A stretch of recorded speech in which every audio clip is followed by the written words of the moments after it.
প্রিয় শিক্ষার্থীবৃন্দ, আমরা আবার সেকেন্ড ক্লাসে চলে আসলাম।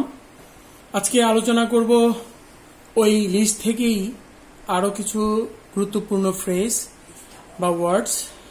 লিস্টটা গত স্লাইডে ছিল, সেখান থেকে আমরা আজকে নিয়েছি অ্যাজ ইফ বা অ্যাজ দো।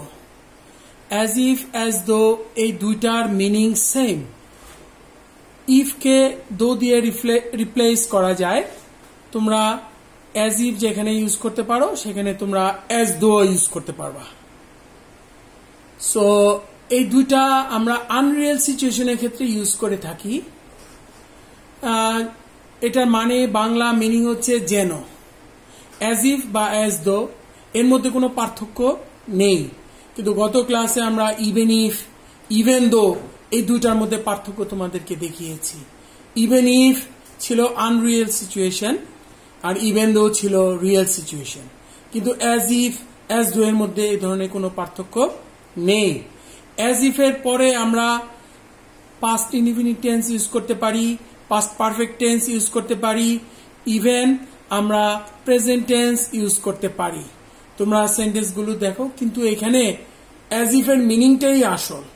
এটা মানে হচ্ছে আনরিয়েল সিচুয়েশনে আমরা ইউজ করে থাকি। এটা মানে হচ্ছে যেন।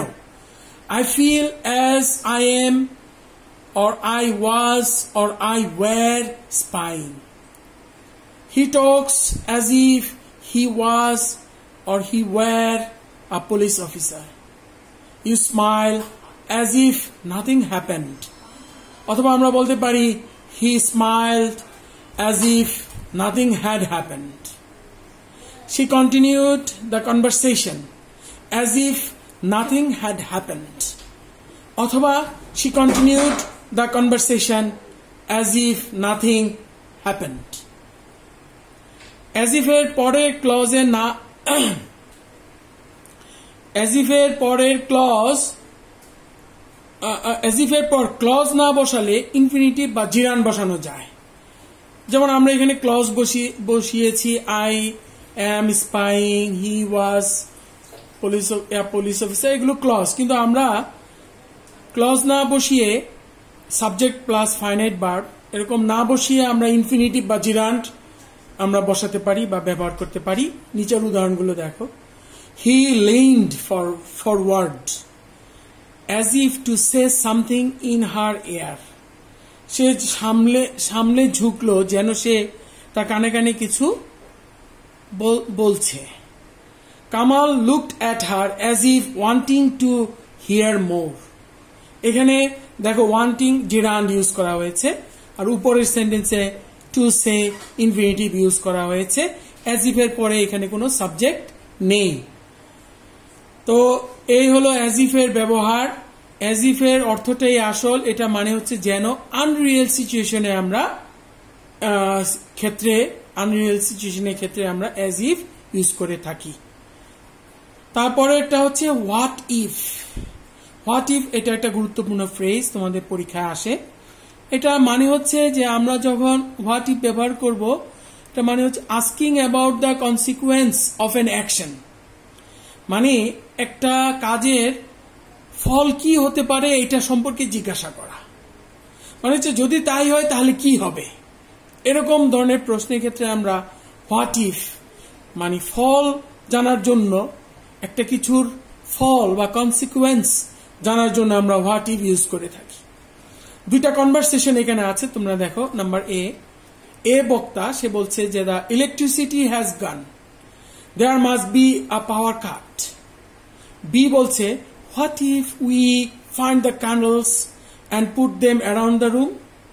মানে কি হবে আমরা যদি ক্যান্ডেল মানে মোমবাতি জ্বালাই এবং রুমের চারিদিকে এটা সেট করি, তাহলে কি হবে, এটার ফল কি হবে।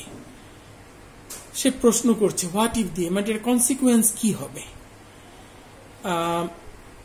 আরেকটা এখানে উত্তর আছে হোয়াট ইফ, আরো দুটা এক্সাম্পল দেওয়া আছে হোয়াট ইফ এর। দেখো তোমরা সবাই। What if you don't come to the class. তুমি ক্লাসে না আসলে কি হবে। এখানে দেখো এক্সক্লেমেটরি সাইন ইউজ করা হয়েছে। আমরা হোয়াট ইফ এর ক্ষেত্রে এরকম এক্সক্লেমেটরি সাইনও ইউজ হয়, তোমরা কনফিউজড হবে না। কিন্তু এটা কিন্তু প্রশ্ন করাই বোঝাচ্ছে যদি তাই হয় তাহলে কি হবে, ফল জানার জন্য হোয়াট ইফ ইউজ করা হয়। নিচের আরেকটা উদাহরণ আছে, তোমরা সেটা দেখো। What if I can't pay my rent, কি হবে আমি যদি রেন্ট ভাড়া দিতে না পারি। হোয়াট ইফ এখানে কনসিকুয়েন্স জানা হচ্ছে।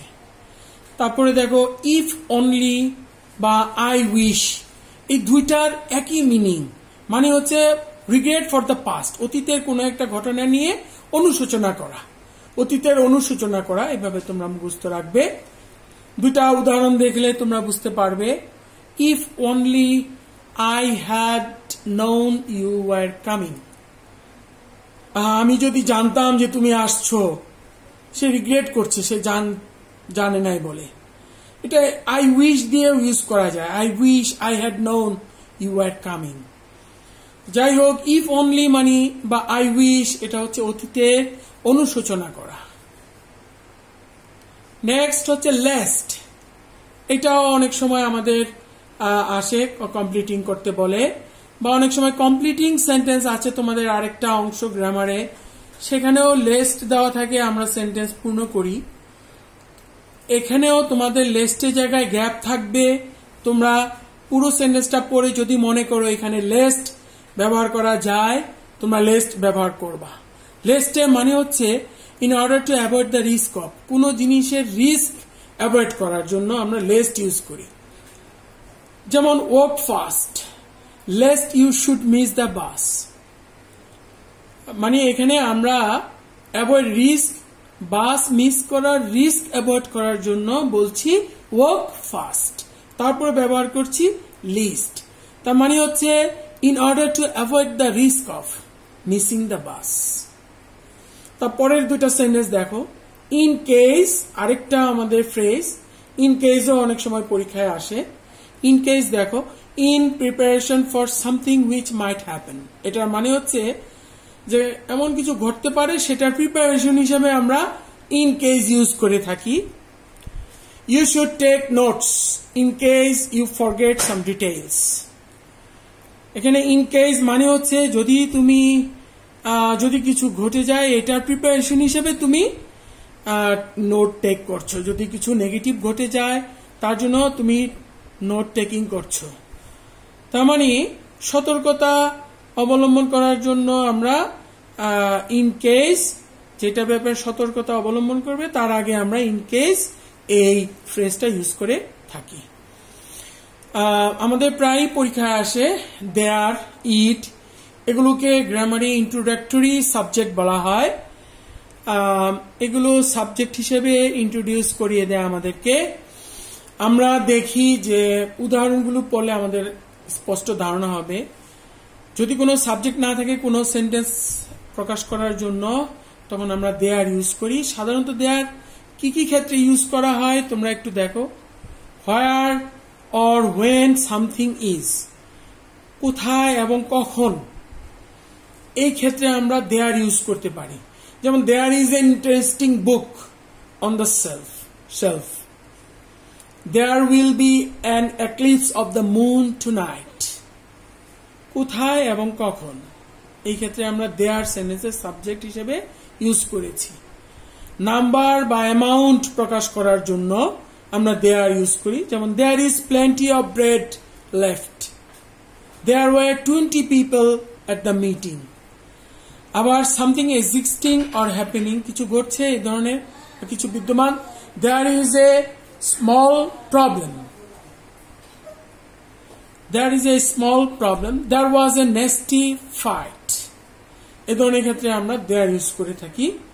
there are 20 students in my classroom, এখানেও আমরা there are 30 benches in our classroom, এভাবে আমরা there ইউজ করে থাকি। eat, eat-এর ক্ষেত্রে দেখো আমরা প্রায় ইউজ করি it's raining, it will be matter of sorrow if you do something, এই ধরনের আমরা ইট দিয়ে সেন্টেন্স ইউজ করে থাকি। আমরা কোন কোন ক্ষেত্রে লাল কালি দিয়ে লেখা আছে তোমরা একটু দেখো। টাইম এন্ড ডেট এর ক্ষেত্রে আমরা ইট ইউজ করে থাকি। যেমন ধরো it is nearly 1 o'clock, it's my birthday. ওয়েদারের ক্ষেত্রে আমরা ইট ইউজ করে থাকি, একটু আগেই বলেছি, যেমন it is raining, it is a lovely day, it was getting hot, এই ধরনের। আমরা নিচের সেন্টেন্স দুটা পড়ো। We use it with the verb be and an ing form or to infinitive to express opinions. যেমন ধরো, it is great living here, it's nice to meet you, gerund use করা হয়েছে এবং ইনফিনিটিভ ইউজ করা হয়েছে, দুইটাই আমরা use করতে পারি। would you mind, এটা একটা ইম্পর্টেন্ট ফিক্সড ফ্রেজ বলা যায়। এটা আমরা প্রশ্ন করার ক্ষেত্রে, পোলাইট রিকোয়েস্টের ক্ষেত্রে দেখো, making request and asking for permission, এই দুইটার ক্ষেত্রে আমরা উড ইউ মাইন্ড ইউজ করি। Would you mind taking the dog for a walk, এটা আমরা কি করছি, রিকোয়েস্ট করছি। আবার permission, do you mind if I take a break, এটা আমি পারমিশন নিচ্ছি। সো উড ইউ মাইন্ড আমরা এই দুইটার ক্ষেত্রে ইউজ করে থাকি। দ্য কম্পারেটিভ এটা একটা স্ট্রাকচার। যেমন অনেক প্রভাবে তোমরা পড়েছ, দ্য সুনার দ্য বেটার, এটা প্রভাব, কিন্তু এই ধরনের দ্য কম্পারেটিভ আমরা বিভিন্ন লেখায় ইউজ করতে পারি। যেমন the letter it is, the more difficult it will be to make change. তো দ্য কম্পারেটিভ, পরে প্রথম ক্লজ যদি কম্পারেটিভ ডিগ্রি হয়, তার কম্পারেটিভ ডিগ্রি আগে দা বসে, তারপরে ক্লজও আমরা দা কম্পারেটিভ বসাবো, এটা মনে রাখবা। তাহলে তোমরা দা কম্পারেটিভ ইউজ করতে পারবা। এখানে আরো দুইটা ফ্রেজ আছে, দুইটা ফ্রেজে মিনিং একই। তোমরা দেখো, প্রোভাইডেড দ্যাট বা প্রোভাইডিং দ্যাট। প্রোভাইডেড দ্যাট বা প্রোভাইডিং দ্যাট এর মিনিং হচ্ছে অন কন্ডিশন দ্যাট, বা আমরা সোজা কথায় বলতে পারি ইফ ইউজ করার ক্ষেত্রে, যদি প্রকাশ করার ক্ষেত্রে আমরা প্রোভাইডেড দ্যাট ইউজ করে থাকি। নিচের উদাহরণগুলো দেখো তোমরা, you may go to the party provided that you are home by 12, যদি তুমি 12টার মধ্যে আসতে পারো তাহলে তুমি পার্টিতে যেতে পারো। এখানে আমরা দ্যাটটা ব্রেকেটে রেখেছি, তার মানে তুমি দ্যাট ছাড়াও তোমরা প্রোভাইডেড শুধু ইফ এর ক্ষেত্রে ইউজ করতে পারো। You can drive a car providing that you have a valid licence. এখানে প্রোভাইডিংও ইউজ করতে পারো, প্রোভাইডেডও ইউজ করতে পারো, দুইটার মিনিং হচ্ছে যদি। আমরা একটু এক্সারসাইজে যাই। এখন এক্সারসাইজ গুলো আমাদের একটা মডেল এক্সারসাইজ। তোমরা বোর্ড কোশ্চেন 2016 থেকে 2019 পর্যন্ত তোমরা বোর্ড কোশ্চেন গুলো সলভ করলেই তোমরা এই ওয়ার্ড গুলো বুঝতে পারবে এবং সে অনুযায়ী ফিল ইন দি ব্ল্যাঙ্কস করতে পারবে। তোমরা এটা বাসায় চেষ্টা করবে, যদি না পারো তাহলে আমাদের সাথে যোগাযোগ করবে, আমরা আবার ক্লাস নিয়ে তোমাদের এই মিনিং গুলো ক্লিয়ার করব। তোমরা দেখো, এই ফ্রেজগুলো ব্ল্যাঙ্কসে বসাবে, আশা করি ইনশাল্লাহ পারবে। তোমরা বই নিয়ে বসো, তোমাদের কাছে মডেল কোয়েশ্চেন আছে, টেস্ট পেপারস আছে 2016 থেকে 2019 পর্যন্ত। উত্তর দেখে দেখে বা নিজে আগে করে তারপরে উত্তর দেখে তোমরা ম্যাচ করবে এবং শিখবে। ধন্যবাদ সবাইকে, সবাই ভালো থাকো। আল্লাহ সবাইকে হেফাজত করুন, আল্লাহ সবাইকে সুস্থ রাখুন। ধন্যবাদ।